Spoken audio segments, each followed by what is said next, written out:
Değerli dostlar, sevgili arkadaşlar, Gala Manşet'e hoş geldiniz. Bugünün meselesi maalesef 3 senedir anlattığım ve bu programları yapmaya başladığımdan beri ortaya çıkan haklılığım. Bunun için de çok üzgünüm. Okan Buruk, Okan Buruk, Okan Buruk.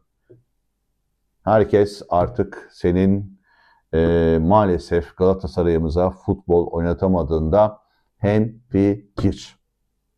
Maalesef futbol oynatamadığında hepimiz benim gibi herkes de hemfikir olmaya başladı. En nihayet. En nihayet çünkü uzun zamandan beri ne yapsan seni savunanlar vardı. Ve bu ne yapsan seni savunanlar içerisinde de ben derdimi anlatmaya çalıştıkça şuursuzca seni savunanlar bile en sonunda isyan bayrağını açtılar. Evet Okan Buruk, yolun sonuna geldin. Deniz bitti kara gözlüklü derim işte benim büyüklerim bana bir şey olduğunda. Deniz bitti kara gözüktü. Bunu anlayanlar anlar. İnadın, kendini ön plana çıkartma isteğin, arzun, kibrin, kendini geliştirmemen gün geldi seni de maalesef başarısızlığa sürükledi. Evet, Erden Timur'lu geçen 2 senenin ardından Erden Timursuz geçen bir sene ve akabinde ki gelen durumda 4. senede maalesef artık önüne gelen seninle beraber çalışmaya zorlananları da saf dışı bıraktın. Teknik ekibini kuvvetlendirmedin. Kendine rakip gördüğün, göreceğin, rakip olarak geleceğini düşündüğün herkese saf dışı bıraktın. Sanki biz kötülüğünü istiyormuşuz gibi ki bizim kimse, benim şahsen kimse umurumda değil. Bakın ben kişilerden bağımsız konuşuyorum. Benim için Galatasaray Spor Kulübü'nün başarısı önemli. Galatasaray Spor Kulübü 3 sene içinde başarı olmuştur ama bu başarı maalesef Galatasaray'ın da felaketi olmuştur. Galatasaray'ın başarıları Galatasaray'ın felaketi olmuştur. Bu yaman bir çelişkidir. Bu eskiden beri söylenen iyi futbol iyi futbolcuyla oynanır. Biz büyük kulüp olacağız. İşte büyük harcamalar yapacağız. Şöyle olacağız, böyle olacağız, şöyle olacak, böyle olacakla beraber Anya'yı, Konya'yı gördük işte. Okan Buruk geldi. 13. olan takım deniyor. Ya kardeşim 13. olan bir takım yok ortalıkta. Ne 13. olan bir takım? Galatasaray o takım gitti. Yerine yepyeni bir takım geldi. Yapmayın, etmeyin. Kurban olayım ya. Yani insanı delirtmek için mi yapıyorsunuz? Mahsus mu yapıyorsunuz? Ne için yapıyorsunuz? Anlamıyorum yani. Anlaşılmaz bir şey. Okan Buruk 13. olan takımı almadı. Yepyeni bir takım kuruldu. Allah aşkına ya. Yani bir şey sallıyorsunuz. Mantıklı sallayın. Yok öyle bir şey. 200 milyon euroluk takım kuruldu adama. Daha gelir gelmez. Gözünü seveyim ya. Florya'yı verdik, adama takım kurduk. Daha önce de yaptı bunu Dursun Başkanımız. Riva'yı sattı, takım kurdu, şampiyon oldu. Böyle olmaz. Bak böyle olmaz. Bu bir başarı değil. Ortada bir futbol yok. Bütün hafta boyunca Kocaeli Spor seni gazladı. Kocaeli Spor başkanı olsun, oyuncuları olsun, taraftar dernekleri olsun, onlar olsun, bunlar olsun, küfürlü tezahüratlar, pankartlar, şunlar bunlar. Sen de buna teşne oldun, gaz verdin. Verdiğin gazın sonunda da ne oldu? Hayal kırıklığı, hüsran. Hayal kırıklığı. Hiçbir futbol, ya kardeşim bak Göztepe maçının videosunda dedim ki Montella gibi çık. Yapma. İnat etme. Montella'nın yaptığının ne kadar kıymetli olduğunu anlayın. Adam 4-6-0'la kıymetli işler yapıyor. Ondan biraz feyz al. Yapman gerekeni yap. Dedim dinletemedim. Yani hiçbir şey beceremiyorsan orada oynatılan o arkadaşın yerine, ön alanda oynatılan arkadaşın yerine sen de Yunus at. Ön alanda arkadaşın yerine başka bir kişiyi at. Mesela Asprilla yat. Yani bir önceki maçta oynadığın Göztepe maçında da iyi futbol oynamadın. Bunu Göztepe maçı videosunda da anlattım. Daha önce de anlattım. İyi futbol oynamıyoruz. Çünkü senin oyun anlayışın bir şey başlıyor. Tutmadı sıçtık. Yani tutmadı sıçtık. Bir duran toptan atabiliyoruz. Akın oyunda atağın yok. Organizasyonun yok. Ki Kocaeli maçında ilk kez Jakobs doğru bir orta kesiyor. Doğru bir gol atılıyor. Yani ne diyeceğimi bilmiyorum ya. Vallahi ne diyeceğimi, nereden başlayacağımı bilmiyorum ama çok mutluyum. WhatsApp gruplarında, sosyal medyada, şimdi odalara girmiyorum artık. Odalarda beni linç edenler, Okan Buruk dedi ki ama 13. aldı, ama rekortmen, ama işte o puan ortalaması 2.98, ama efendim işte muhteşem futbol oynatıyor. Şimdi diyorlar ki ya ilk senelerde Icardi Mertens, ikinci sene Icardi Mertens, sonra Zahalar, Teteler, Ziyech'ler. Geçen sene Osimhen, bu sene Osimhen şimdiye kadar. Bindim sırtına gidiyorum. Uyandı. Halkım uyandı. Çok şükür. Çok şükür uyandı. Ya çok şükür uyandı. Böyle olmuyormuş demek ki. Okan Buruk'un ne olduğu ortaya çıkmıştır arkadaşlar. Okan Buruk'un şu anda ve teknik ekibinin ne olduğu ortaya çıkmıştır. Bütün divan toplantılarında Murat Turgut Bey olsun, diğer arkadaşlar olsun, çok önemli üyelerimiz, büyüklerimiz, kardeşlerimiz divanda çıkıp yapmayın, etmeyin. Sosyal medyada bu işi bilenler, biraz anlayanlar, biraz bu işe kafa yoran, teknik işe kafa yoran kişiler aman yapma Okan hocam bak iyi gitmiyorsun gözünü seveyim dedikçe önüne yapmadı. En sonunda bana hep muhalefet edenler şöyle yazılar yazdılar. Hatta bir alıntılıyorum Twitter'dan.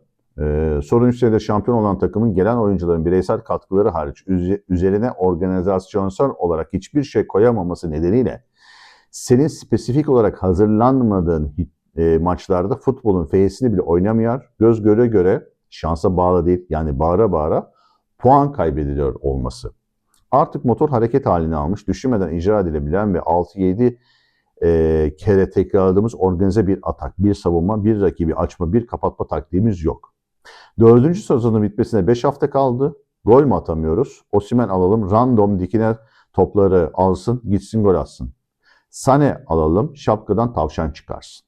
Bu yani 4 senedir her maçta bir kere yaptığımız tek şey Apokedem'in topla ileri çıkıp kanada gidip orada topu kaybetmesi. Ya ben ne dedim? Ben bugüne kadar ne anlattım arkadaşlar? Ben bunu göreli çok oldu. İlk senesinde de vardı. Ama Moritz Wolf ve takımın haftada bir oynaması, presler, top dinlemleri falan bu oyunu biraz perdeledi. Daha iştahlıydı. Daha gelenler, daha Okan Buruk antrenmanı yemediği için Mertensler, Icardi'ler ve diğerleri işin şekli başkaydı. Anlatabiliyor muyum? İşin şekli başkaydı. Şimdi anlıyor musunuz benim kıçımı niye yırttığımı? Bana muhalif olanlar.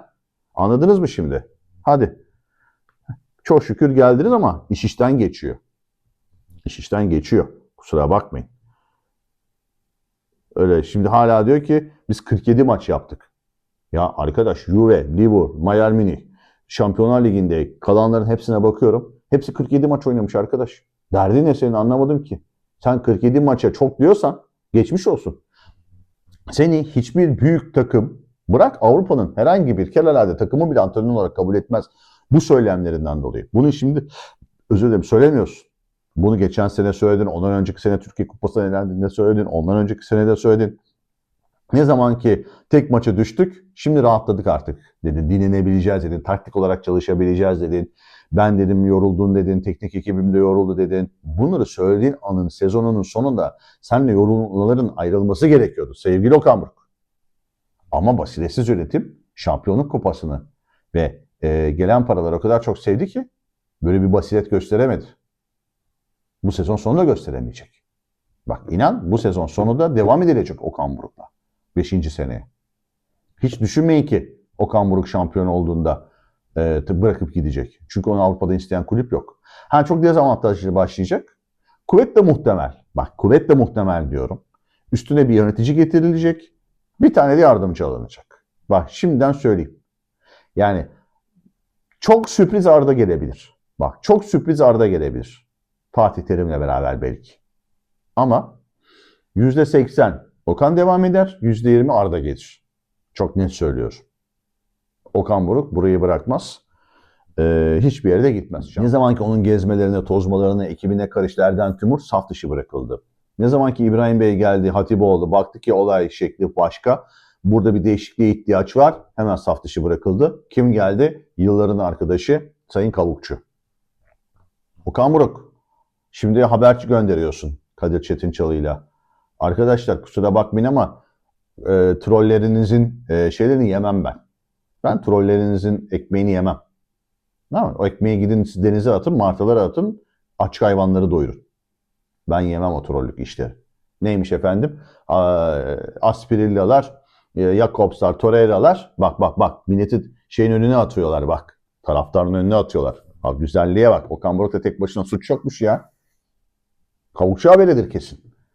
Ekip, takım alemlerden çıkmıyormuş. Sabahlamışlar. Aspirilla, Jakobs, Torreira. O yüzden formu düşmüş takımın. Sen hala da oyuncunun önüne at. Geçen sene de attın, ondan önceki sene de attın oyuncularını. Ön alandaki arkadaşların daha kreatif olması lazım. Icardi'yi daha çok topla buluşturmamız lazım. Ön alandaki arkadaşlar kilit açması gerekiyordu. Oyunu okumaları gerekiyordu. Yapıştır. Oyuncuları bu böyle 2 maçtan önce gönderiyorsun.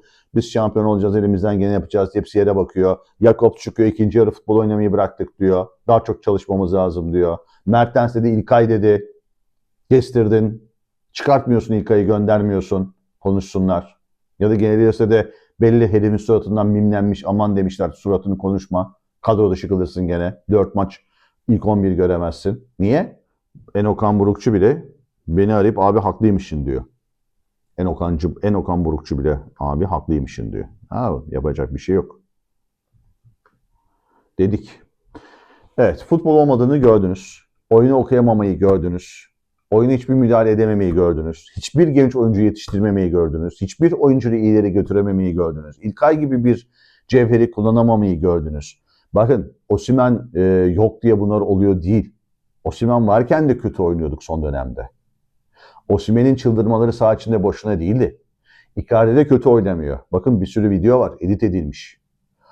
Icardi de kötü oynamıyor. Icardi şimdi daha tanjusal oynamaya başladı. Daha yardersel oynamaya başladı. Daha sabit düzene geçti. Pas alayım, dağıtayım. Sanem var, Bayın var.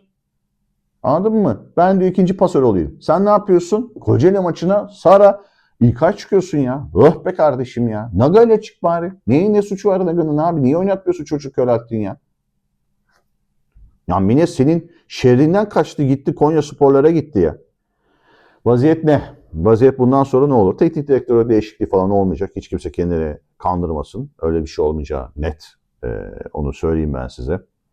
Ondan sonra buradan nereye gider? Buradan ne olur derseniz Okan Buruk bu deveyi güdecek Fenerbahçe'ne kadar. Allah korusun Fenerbahçe maçında bir şey oldu mu? Olursa şayet yani bir beraberlik, bir zora sokacak bir durum. Yani önümüze geçmek gibi bir durum. Belki orada hani taraftarın çok şeyle ve seçim de var. Şu anda seçimi hazırlanılıyor. Orada belki bir değişiklik yapılabilir ama açıkçası çok da şey değilim yani. Nasıl derler?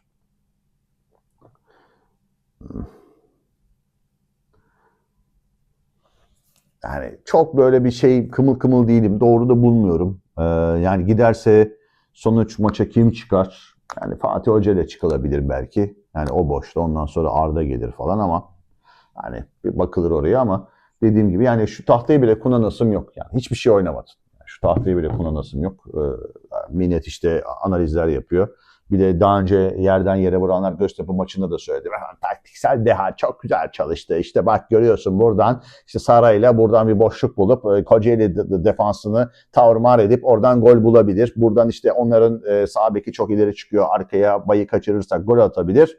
Okan harika teknikler. Maç bitiyor. Bir kare sürat. Evet harika teknikle başladık ama maalesef ikinci yarı işte devamını getiremedik. Şimdi çakacak ama çakamıyor. Okan'a vuracak ama vuramıyor. Çünkü telefon gelmiş falan. Alo falan diye böyle.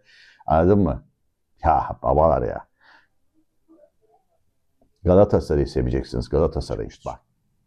Galatasaray bir eğitim yuvasından çıkmıştır. Galatasaray bir eğitim yuvası olmaya devam edecektir. Buranın değerlerini bozacak her türlü hareket ileride gereği yapılacak şekilde not alınacaktır. Kimse kusura bakmasın. Kimse kusura bakmasın. Bilmem anlatabildim mi? Kafamın tasını attırmayın. Kafamın 3 kuruş para veriyorsunuz diye ahkam kesilecek bir durum yoktur Galatasaray'da. Burası diğer kulüplere benzemez. Benzetmeye çalışıyorsunuz, benzemeyecek. Benzemeyecek, bir haberiniz olsun. Bunu da buraya söyleyeyim. Burada kayıtlarda kalsın. Silmeyeceğim de bu kaydı da yayınlayacağım. Oradan da dinlersiniz. Ne demek istediğimi anlarsınız. Okey. Evet, Okan Buruk şu dakikadan itibaren ne yapacak? Hiçbir şey yapamayacak. Ben size söyleyeyim. Gene aynı futbol oynamaya devam edecek. Çünkü bugüne kadar siz hiç Okan Buruk'u bir eğitim alanında gördünüz mü? Kütüphane. Bebek'te de bildiğim kadarıyla bir futbolla ilgili bir merkez yok, eğitim merkezi. Herhangi bir kendini geliştirecek, yurt dışında bir aktiviteye katıldığını gördünüz mü? O da yok. İnsanlar katılıyor mu? Evet. Eğitimlerine devam ettiriyorlar mı? Evet. Bizimkiler katılıyor mu? Hayır. Mesela Ergin Ataman'ın da böyle başarılı olmasının arkasında NBA'de gidip yardımcı koçluk yapıp orada gözlemci olarak katılmasıdır. Bu kadar başarılı olmasının sebeplerinden bir tanesi eğitimine devam etmesidir.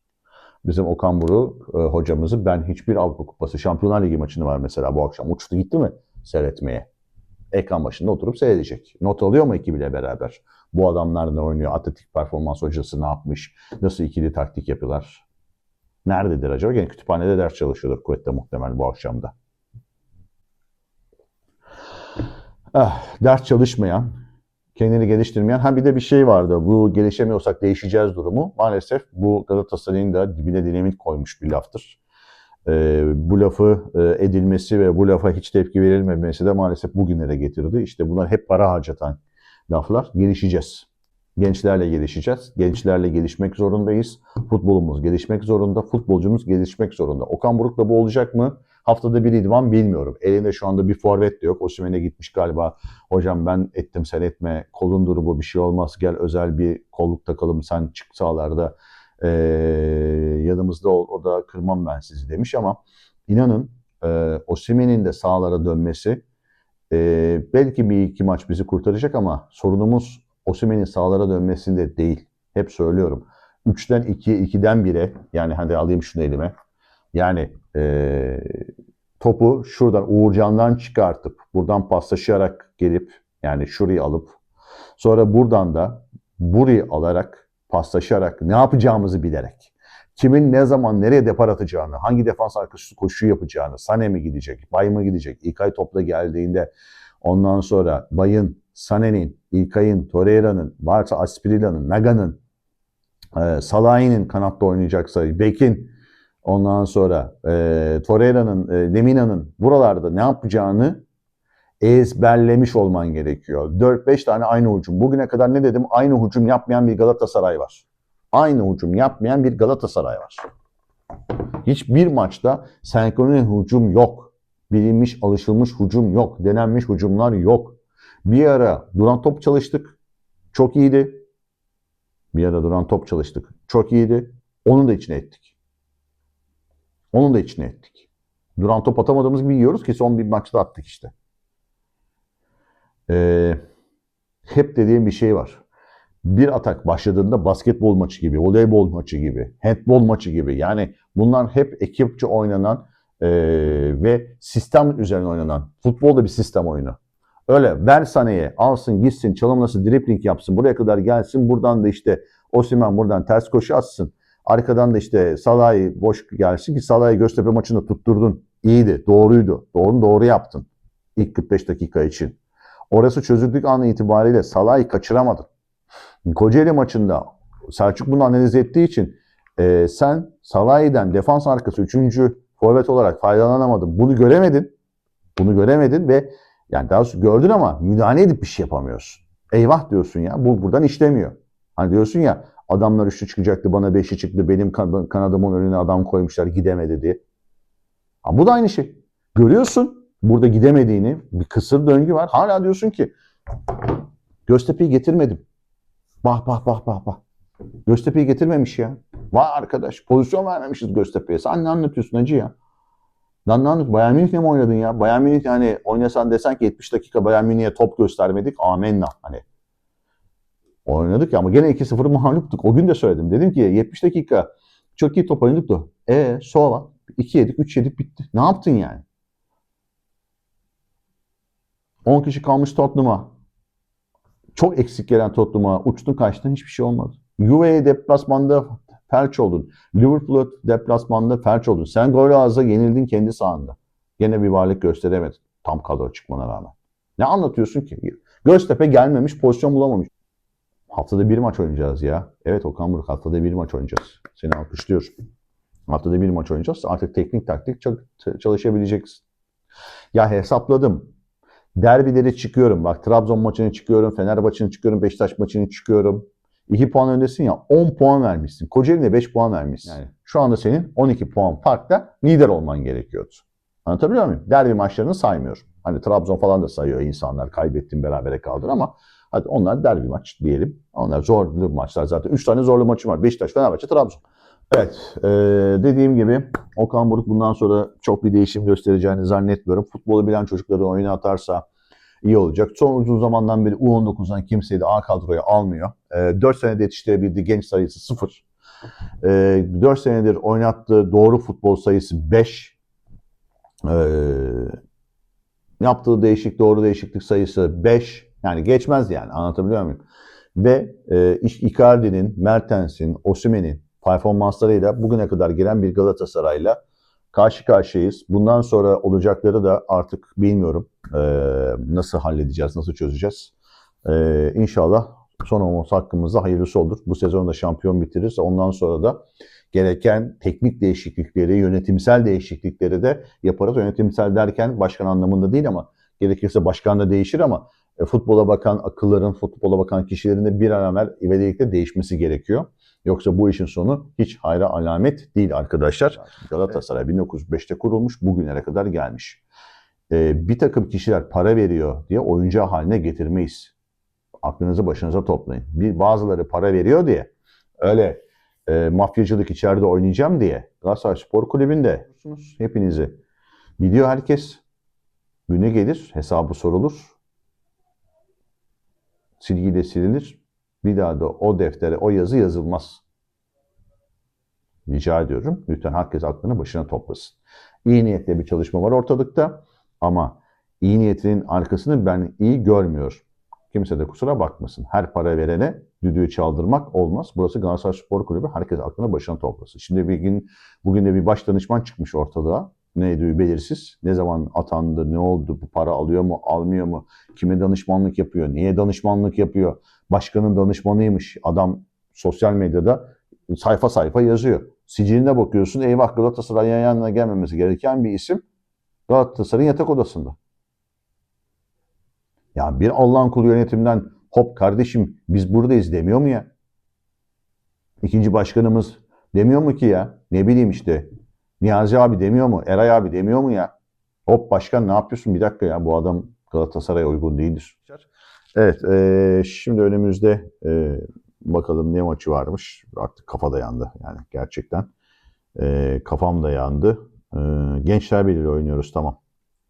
Deplasmanda Gençler Birliği. Sonra Fenerbahçe oynayacağız. 18'inin arasına bir tane daha bir maç giriyordu. Ha bir de kupada çeyrek final var. İçeride dışarıda Gençler oynuyoruz. Sonra Fenerbahçe oynayacağız. Bakalım neler olacak bu iki maçta. Gençler Birliği'ni artık yenmemiz gerekiyor. Kaç maçtır gol atamayan, galibiyet alamayan. Yani galibiyet almayı bırak gol atamayan bir Gençler Birliği var. Göreceğiz neler olacağını, neler bileceğini. Hepinize yayınıma katıldığınız ve destek verdiğiniz ve beğenilerde ve abone olduğunuz için çok teşekkür ediyorum. Beni çok mutlu ediyor bu desteğiniz, abonelikleriniz. Hepinize sevgiler, saygılar. Bir sonraki programda görüşmek ümidiyle.